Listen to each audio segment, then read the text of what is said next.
immigrant advocates are asking Governor Steve Sisolak to help undocumented workers who are not included in the Federal CARES Act. That's right. They're hoping to get a stimulus check similar to the ones California is giving out. But as 13 Action News reporter Astrid explains, not everyone supports this idea. Here at the Grand Steyer building is where members of this caravan are calling for Governor Sisolak and the federal government to include immigrant workers in COVID-19 response efforts. Dozens of cars gathered to cruise down Las Vegas Boulevard. They had flags and balloons representing the diversity that immigrants bring to this country. We are essential and excluded. Worker migrant justice. Go! Sí se puede! Sí se puede! Yes, we can. A chant that today gives hope to those who want immigrants and undocumented workers to be included in the CARES Act to get economic relief during this pandemic. TPS holders, dreamers, and even citizens that are married with a spouse that has no social security number. So I believe this is very unjust, and we need to be represented by our governor. I've been working in the United States for 31 years, paying my taxes. I never got any money from the government, never. And I was denied for my $1,200 from the government. But not everyone agrees they should get benefits like the stimulus check. If you're legally in this country, you have no rights. Just like if I went to Mexico illegally, I have no rights. Now, if I went to Mexico legally and demanded a virus check, they would just laugh at me and say, no, we're going to take care of our citizens first, and immigrants is on the back burner. While there are no stimulus checks in Mexico, others here in Las Vegas think that if they're paying taxes, they should receive economic relief and other protection guarantees. If you're here working, paying taxes and contributing, I think that they should receive the benefits that everybody's getting. They hope their voices will be heard as they continue to fight for undocumented and immigrant workers. All right, so as you can see here, they are really, really struggling in this economy. They have been disproportionately hurt by this outbreak in terms of employment and getting by. And what they're basically doing is crying for help. So things are looking really, really scary for these people. And believe it or not, I want to make this very, very clear. My main concern is not the demographics or the fact that these so-called migrants are here. Even though, yeah, there are issues with it. The main concern is the establishment, the powerful interests, politicians, corporations that are using them against us, American citizens, where they benefit from the problems that arise from it. In other words, they're using them for a global agenda. Believe it or not, I know a lot of these people. Her name is Audrey Perel. She knows me. The organization called Ariba Worker Center, which we're going to talk about later on, which they blocked me on Facebook. And I'm not really upset with these people. They want to make a better life. But then again, you have to understand that the system is not working for us. And the fact is that these politicians pander to them for long-term political gain is a red flag.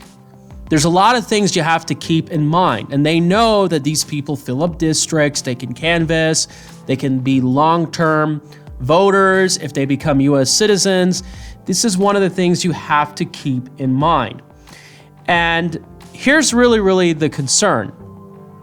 So once you take a look at this article right here, you will see that, well, a lot of them did not get their 1,200 checks, even though that an individual can be a US citizen, but they can be married to a non-citizen, they still do not get the checks.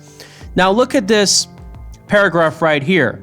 According to the Pew Research Center, they're about 7% of the population, which really debunks this idea, believe it or not, that we need them primarily to pick the crops, because here, especially in Las Vegas, we hardly have any crops.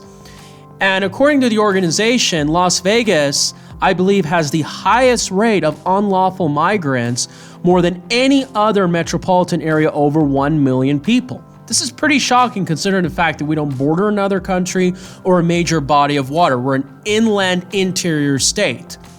So these are a lot of red flags and shocking pieces of information that you really have to keep in mind.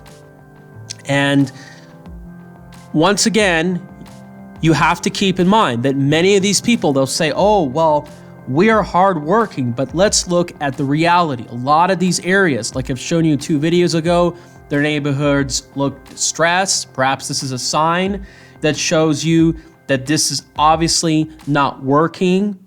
Again, the establishment is the problem. The casinos, the phony labor unions, the real estate sector is the main problem, and immigration fuels the establishment.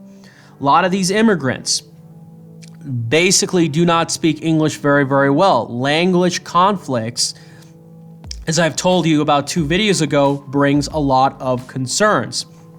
Many of them admit that they steal social security numbers in order to get employment. And I don't really trust this media outlet. I mean, they're portraying them as, oh, they're hardworking, but they're not exposing the reality and statistics. You look at their employment, you'll find out that in 2000, the labor force participation rate between 16 to 65-year-olds of American-born has underperformed the foreign-born workforce. This also has an impact on wages. Organizations like Culinary Union, they may not have to be members, but they indirectly pump their agendas. It could be very likely that they're using them to basically register to vote. Who knows? We haven't had a true audit. But a lot of them are family members, and they're tied one way or another, and they're using this as political agendas. Keep in mind, many of them have children who are basically US citizens, and they can use that to basically reduce their chances of getting deported because they're separating the family, and not to mention they are using that to get welfare benefits because they are actually US citizens.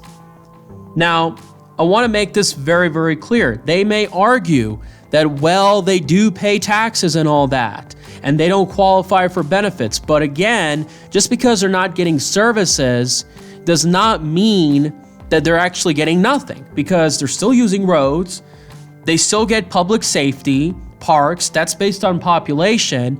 And even when you look at public schools in general, you have 25% of the public school students in Clark County, somewhere around that don't have a parent who's here illegally. This is a red flag, and they're not paying 25% of the state and local taxes. This is pretty shocking.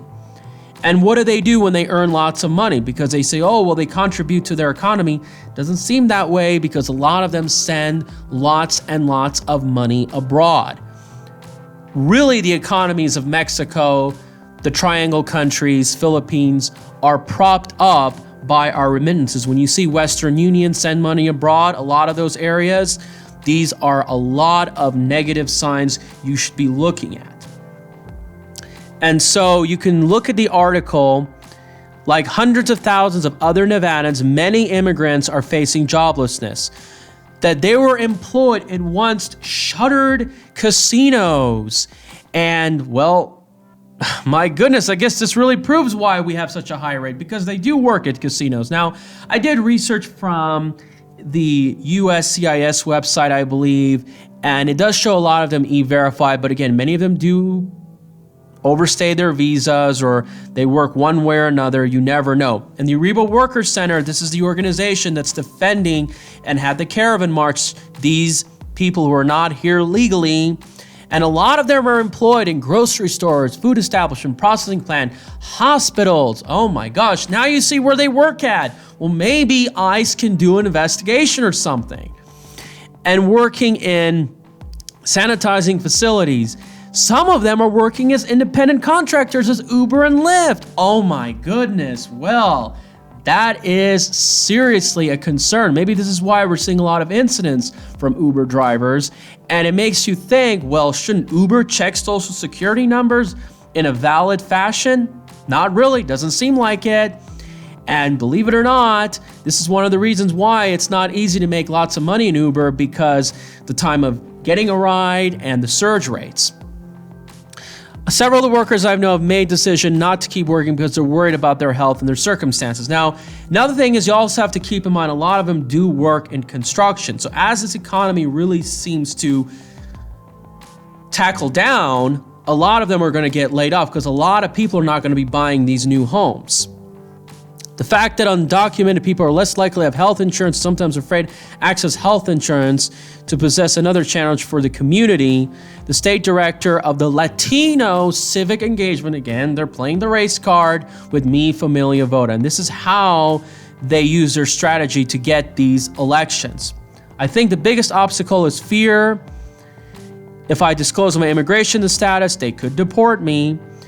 And this is really, really the shocking thing, because why aren't we e-verifying these employers? This next legislative session with this mass joblessness, we should introduce a bill federally and statewide to e-verify all employers and fine them if they continue to do this. And I also would want remittances to be taxed to make sure that more of our economy stays here in the United States. Yet you have politicians that want to continue to raise their taxes, yet they're not willing to raise taxes on them, because they are, one way or another, pumping their agendas, their voting base. Praising Newsom's decision. So they want to bring California agendas and problems into Nevada. Wow, considering so many people like myself fled that state because of that. And they're hoping that they can do this for Steve Sisolak. They want Steve Sisolak to do that. Now, if he does that, it's going to be hard for me to see that, because he's facing a lot of scandals and lawsuits and everything. There's been a lot of opposition and frustration. The movement to recall Sisolak has been growing. So we'll have to really, really see. And again, not all non-legal immigrants have gotten the aid in California. I think it's only a tiny minority of them. And if they do that, by the way, the federal government, particularly the Trump administration, is going to really start to fight back. And he's really cramping down on sanctuary cities. And I believe the fate of DACA is going to be in serious trouble as well. While monetary assistance for the state is one avenue for undocumented people, there are some community-based resources in evictions, in food, and everything else. And then you go down the list, the Hispanic Legislative Caucus, Assemblyman Edgar Flores. Well, I've actually spoken with him. He's a very decent guy, but he's out there, he's helping them, giving them instructions in Spanish and all that. Now, it's good to help people, but is this violating federal law? I'm not sure. We have to look into that. Marginalized communities are typically the ones that, even though there are resources out there, they're the ones that are least likely to apply and are least likely to know about them. And you can see here they're helping them out in Bonita supermarkets, information campaign. So with the community coordination been inspiring, they know that they're ineligible. So you can see here, Cortez, Masto, and Jacky Rosen, again, our sellout politicians, are doing everything that they can to expand federal benefits. Well, there's a red flag. You see, that's the problem. They're not working for you, they're working for foreign nationals. And you see the number one problem behind all of this. This is the establishment that is corrupt, that are using them, that want their long-term prospects. And this is the number one problem with immigration. Remember, it's the establishment, not the immigrants. And so what do we see with all this? Well, the economy's in trouble. A lot of people are unemployed. We need to prioritize our resources, particularly our veterans and our homeless people and people who have run out of money, to get them what they need instead of American citizens. It's very, very simple. It's very straightforward. This is not a racist argument, but they use this term to scare people away and discourage people from doing what works. And as you know, once the economy is going to be in trouble, once the housing market's going to collapse or fall apart, you're going to start seeing a lot of problems, more unemployment, and I think ultimately a lot of these people are going to just self-deport, because we've seen a lot of that in the last 10 or 15 years with this economy.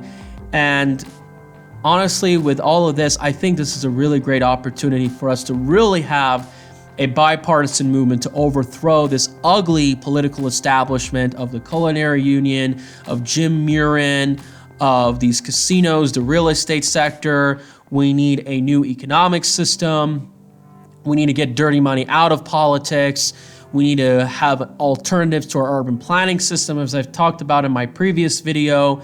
And believe it or not, this is just really looking like an opportunity. And hopefully this real estate market will really start to sink and we'll never see these inflated, low requirement credit bubbles ever to inflate again. Because remember, it is the banking system, the Federal Reserve, Wall Street, that's propping a lot of this in the first place. They are the real troublemakers and they need to be held accountable. And speaking of troublemakers, a lot of them are hoping for Biden, but just the way he's been acting, his behavior, his misconduct, etc., his dementia issues, it's not looking good.